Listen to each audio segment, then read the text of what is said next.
الحمد لله رب العالمين والصلاة والسلام على أشرف الأنبياء والمرسلين وعلى آله وأصحابه أجمعين، أما بعد. قال الله تبارك وتعالى في كتابه المجيد والفرقان الحميد: أعوذ بالله من الشيطان الرجيم، بسم الله الرحمن الرحيم. لقد خلقنا الإنسان في أحسن تقويم. صدق الله العظيم وصدق رسوله النبی الکریم، اما بعد. میرے محترم بزرگوں، محترم ناظرین، کہ اللہ رب العالمین قرآن میں ارشاد فرماتا ہے لقد خلقنا الانسان فی احسن تقویم، کہ انسان کو میں نے بہترین سانچے میں ڈھالا ہے. یعنی اس کا کھانچا جو ہے، اس کا ڈائس جو ہے، اس کا جو ڈائے ہے وہ بہترین ہے. اتنا بہترین کہ اللہ رب العالمین نے قرآن مجید میں اس کا تذکرہ فرمایا. اگر انسان اندھا ہے ہو، کانا ہے ہو، معذور ہے، ٹھیک ہے، لیکن پھر بھی وہ دنیا کی تمام مخلوق سے بہترین ہے. تو اللہ رب العالمین نے ہمیں اور آپ کو یہ جسم دیا، اور یہ جسم جو ہے یہ بہت سارے اعضاؤں کا ایک مجموعہ ہے. پھر اس میں ایک روح ڈالی. تو آج ہم جس جسم کے اعضاء کے بارے میں تذکرہ کرنے جا رہے ہیں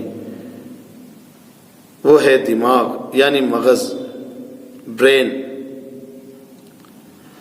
اللہ رب العالمین نے ہمارے مغز اور دماغ کی تخلیق ایسی فرمائی ہے کہ اس کو ہم جتنا کام میں لگائیں گے اتنا ہی ہمارا دماغ بڑھتا جائے گا.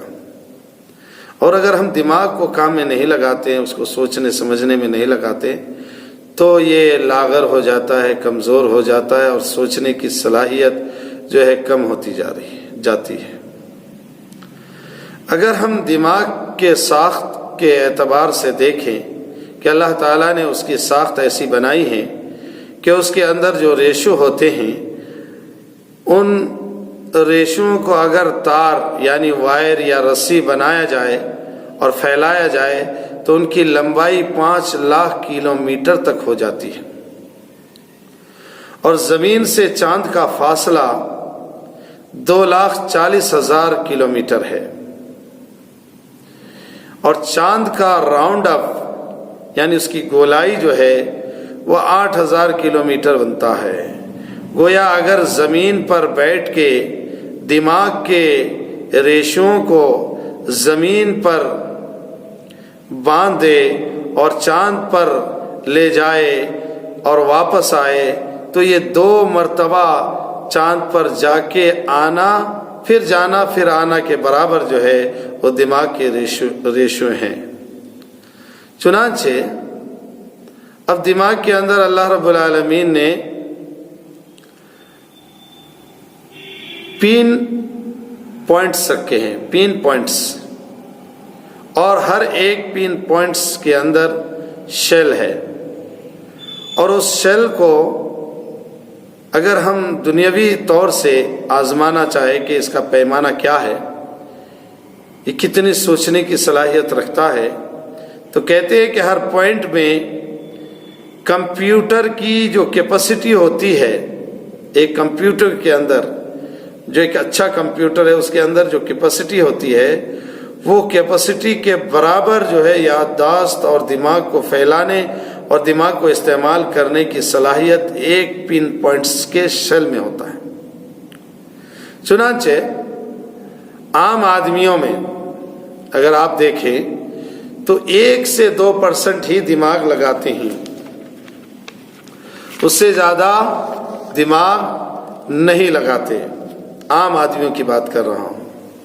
اسی طریقے سے اگر آپ دیکھیں جو جینیس پرسن ہیں، جو سائنٹسٹ وغیرہ ہیں، وہ اپنے دماغ کا 5 سے 10 حصہ ہی لگاتے ہیں.